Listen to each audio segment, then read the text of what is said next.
நீங்கள் கறிமீன் பொரிச்சதெல்லாம் சாப்பிட்டு பார்த்துருப்பீங்க. இந்த மாதிரி ஒரு கத்திரிக்காய் பொரிச்சது சாப்பிட்ருக்கீங்களா? வாங்க எப்படி பண்ணலான்னு பார்த்துடலாம் குயிக்காக. அதுக்கு நீட்டமான கத்திரிக்காய் கிடச்சிச்சின்னா அது வாங்கிக்கோங்க. நீங்கள் வேறு எந்த கத்திரிக்காய் டைப்பாக இருந்தாலும் ட்ரை பண்ணி பார்க்கலாம், டேஸ்ட்டாக இருக்கும்.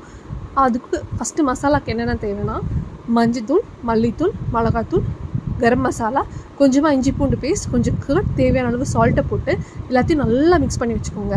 சைட் பை சைடு வந்து என்ன பண்ணிட்டீங்கன்னா கத்திரிக்காயை நீட்டமாக கட் பண்ணி வச்சுக்கோங்க.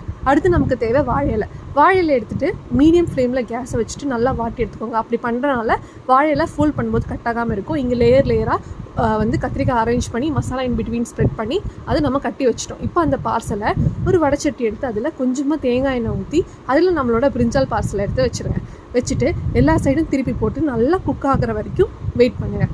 அதுக்கப்புறம் குக் ஆனதுக்கப்புறமா அதை எடுத்து ஓப்பன் பண்ணி பார்த்தீங்கன்னா அவ்வளோ டேஸ்டான நம்மளோட கத்திரிக்காய் பொரிச்சது ரெடி ஆகிடுச்சுங்க. இது நீங்கள் வெறும் ரைஸ் கூட மட்டும் எடுத்து வச்சு பிசைஞ்சு சாப்பிட்டு பார்க்கலாம்.